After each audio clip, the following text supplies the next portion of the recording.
Bombazo en el Barcelona. En este vídeo tenemos una noticia muy importante sobre nuestro Amadi Club, pero antes, dale al me gusta y suscríbete al canal para saber todo sobre el Barça. ¿De verdad el Barcelona tomó esta decisión pensando solo en el rendimiento deportivo? ¿O estamos ante una maniobra mucho más profunda, incómoda y calculada? ¿Está Marc-André ter Stegen viviendo un simple bache, o el principio de su salida definitiva del proyecto? Porque lo ocurrido en la Copa no fue una rotación más. No fue una decisión puntual. Fue un mensaje. Y en el fútbol de élite, los mensajes no se envían por error. La suplencia de Marc-André ter Stegen ante el Racing de Santander cayó como una bomba silenciosa dentro del vestuario. Hansi Flick sabía perfectamente lo que hacía. Sabía a quién dejaba fuera. Sabía el contexto. Sabía las consecuencias. Y aún así, decidió hacerlo. Ahí empieza el verdadero conflicto. Ter Stegen confiaba en la Copa del Rey como su espacio natural. Como su refugio competitivo. Como la vía para mantenerse activo, visible y con ritmo en una temporada que ya venía siendo extraña para él. Pero Flick rompió ese acuerdo no escrito. Y cuando eso ocurre, la lectura interna es clara. El rol ha cambiado. Y ha cambiado de forma drástica. El portero alemán ya no es prioritario. No es intocable. No es eje del proyecto. El Barcelona no lo dirá abiertamente, pero la planificación deportiva ya se mueve sin él como referencia. Y eso, tratándose de un capitán histórico, no es un detalle menor. ¿Por qué ahora? ¿Por qué justo en este momento? Porque el club vive bajo presión. Presión deportiva. Presión económica. Presión institucional. Y Flick ha sido muy claro desde su llegada. Jugará quien esté mejor. Sin pasado. Sin jerarquías heredadas. Sin sentimentalismos. Ter Stegen paga varios precios al mismo tiempo. El de la edad. El de la inactividad.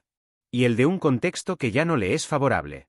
A sus 33 años, el alemán no puede permitirse ser invisible. No puede aceptar un rol secundario. No cuando el Mundial está en el horizonte. No cuando el seleccionador alemán, Julian Nagelsmann, ha sido tajante: sin minutos, no hay convocatoria. Ese mensaje ha cambiado todo. El entorno de Ter Stegen lo sabe. El propio jugador lo sabe. Y el club lo sabe.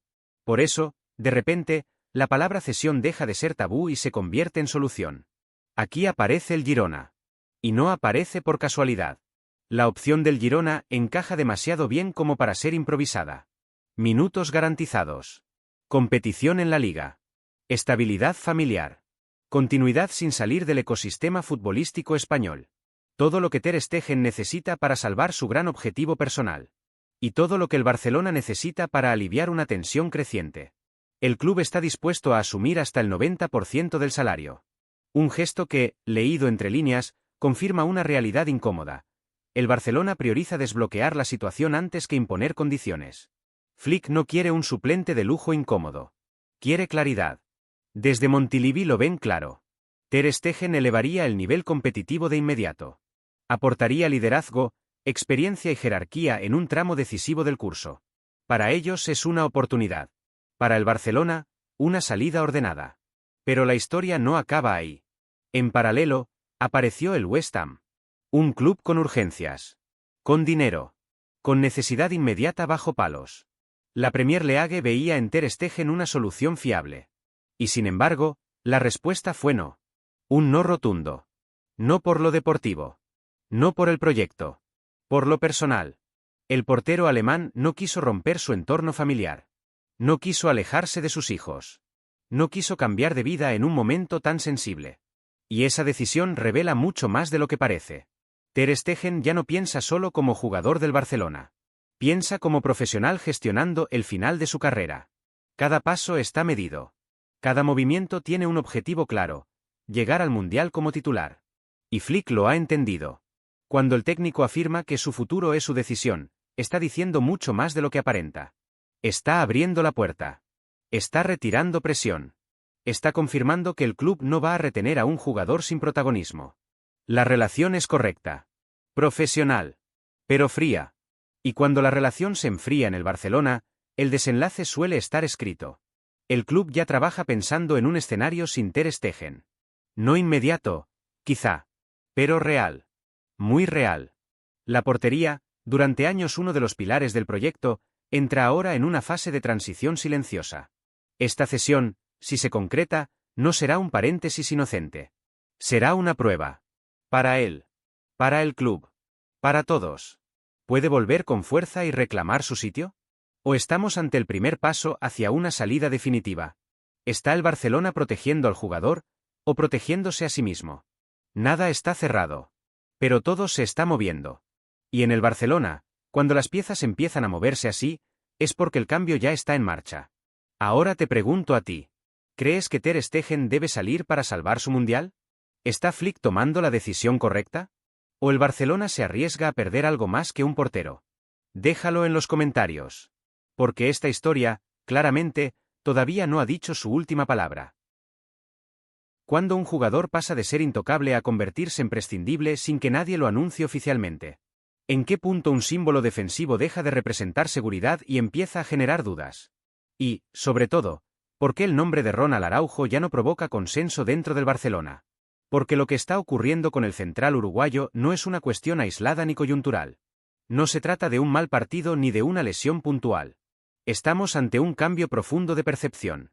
Un giro silencioso, pero contundente, que nace directamente en el cuerpo técnico encabezado por Hansi Flick. Y cuando una decisión se gesta ahí, en ese nivel, suele ser definitiva. Ronald Araujo fue durante años el rostro de la resistencia defensiva del Barcelona. Carácter, fuerza, liderazgo, duelos ganados. En un equipo frágil, él representaba el último bastión. Pero el fútbol de élite no vive del pasado, y Flick lo ha dejado claro desde el primer día. El técnico alemán no evalúa trayectorias, evalúa rendimiento inmediato. No protege jerarquías heredadas. Exige continuidad, fiabilidad física y precisión táctica. Y en ese examen, Araujo ha quedado señalado. Las lesiones han sido el primer factor. Demasiadas interrupciones. Demasiados regresos a medio ritmo. Demasiadas dudas físicas en momentos clave. Flick necesita centrales disponibles siempre, no solo cuando el cuerpo responde. Pero el verdadero punto de quiebre fue deportivo. Los grandes partidos definen carreras. Y en los escenarios donde Araujo debía reafirmarse, no lo hizo. La final de la Supercopa ante el Real Madrid marcó un antes y un después. Era el contexto ideal para reivindicarse, para liderar, para imponer respeto. Y su actuación dejó más preguntas que certezas. Desde entonces, algo se rompió. Internamente, el cuerpo técnico comenzó a cuestionar su encaje en el modelo. Flick quiere una defensa alta, agresiva, con salida limpia desde atrás y lectura táctica constante. Y hoy, en su análisis, Araujo no ofrece esas garantías de forma sostenida. Joan Laporta intentó amortiguar el impacto. Proteger el activo. Ganar tiempo. Pero la realidad es que la postura del área deportiva y del entrenador se alineó rápidamente. Deco fue claro: retener a un jugador sin protagonismo real no beneficia al club ni al futbolista. Y aquí entra en juego el factor económico. El Barcelona necesita vender. Necesita liberar masa salarial. Necesita ingresos inmediatos. Y Araujo, que hace un año era considerado una venta estratégica de alto valor, ha perdido peso en el mercado. Los informes que llegan desde Italia son contundentes. Las cifras que se manejan ya no superan los 30 millones. Un golpe duro para un jugador que estaba valorado muy por encima de eso no hace tanto tiempo. Las lesiones recurrentes y la falta de continuidad han erosionado su cotización. Cada partido sin protagonismo es una depreciación silenciosa. Y el club lo sabe. Esperar ya no es una opción atractiva. Vender ahora, aunque duela, se percibe como un mal menor frente al riesgo de una devaluación aún mayor. Pero esta posible salida va más allá del dinero. Es un mensaje interno. Un aviso al vestuario. Nadie es intocable. El proyecto está por encima de los nombres. Y Flick no piensa negociar ese principio. Mientras tanto, otros jugadores han ganado terreno. Centrales que no partían como titulares han respondido cuando se les dio la oportunidad. La jerarquía defensiva se ha reconfigurado sin ruido, pero con hechos. Araujo, en ese nuevo orden, ya no es prioridad. El contraste con el Real Madrid es inevitable.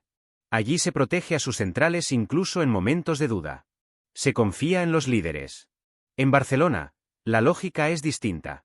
Cuando el rendimiento no acompaña al proyecto, se corta. El riesgo existe. Porque vender no garantiza mejorar. Porque reemplazar liderazgo no es sencillo.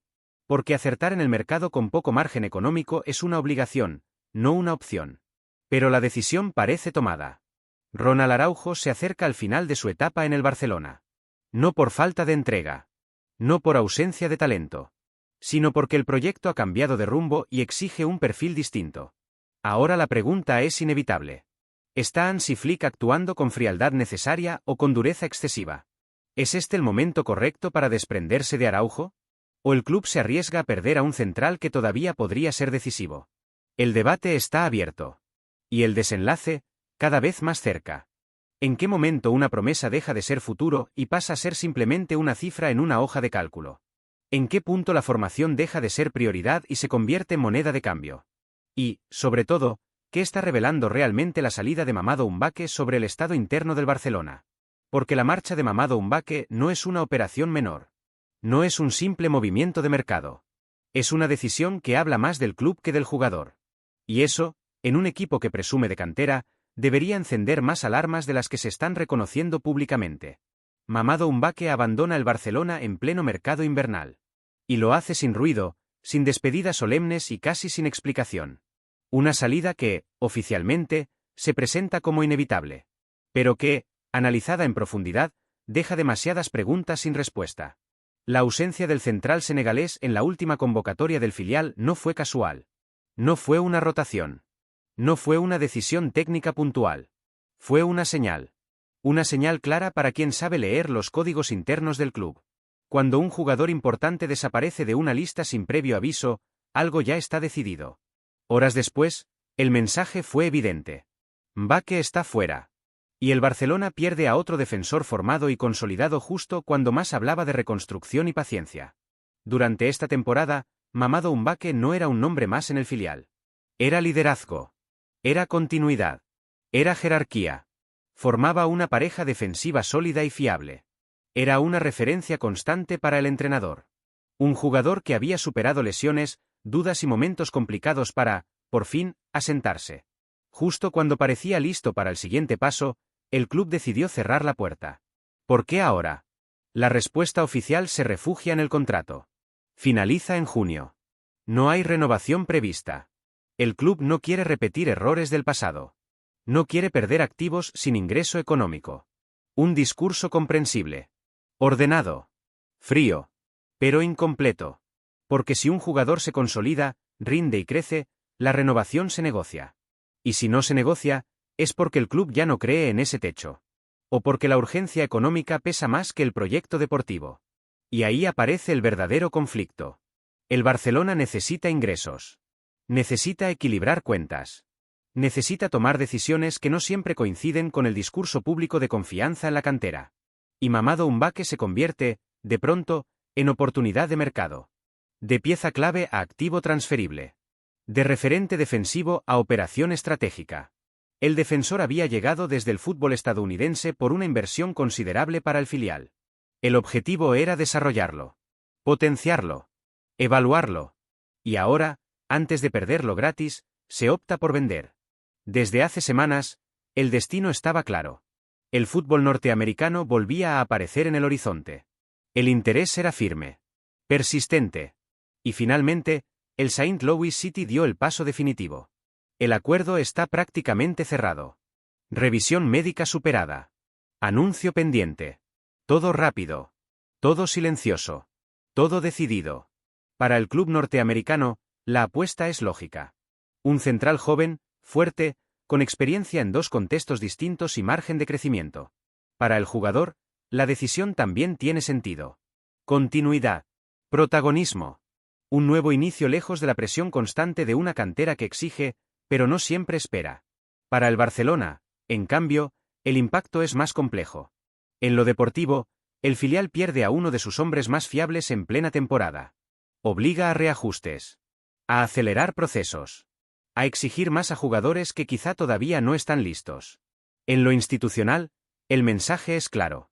La prioridad sigue siendo la sostenibilidad económica, incluso cuando el costo es deportivo. Incluso cuando el relato de cantera queda tocado. Y aquí surge la gran pregunta que pocos se atreven a formular.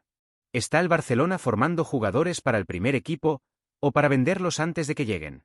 Porque la salida de Mamadou Mbacké no es un caso aislado.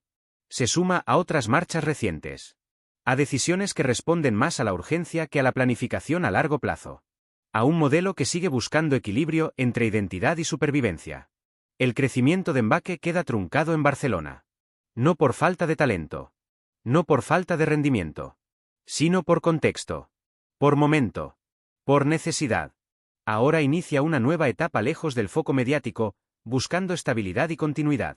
Mientras tanto, el club sigue ajustando piezas, sacrificando nombres y redefiniendo prioridades. La historia queda abierta. ¿Fue una decisión inteligente o una renuncia prematura? ¿Ganó el club equilibrio económico a costa de perder proyección deportiva? ¿Y cuántos mamado Mbappé más se quedarán por el camino antes de llegar al primer equipo? Déjanos tu opinión en los comentarios. Y si quieres seguir entendiendo lo que realmente está pasando dentro del club, haz clic ahora en la noticia que está apareciendo en la pantalla, porque estas salidas silenciosas dicen mucho más de lo que parece.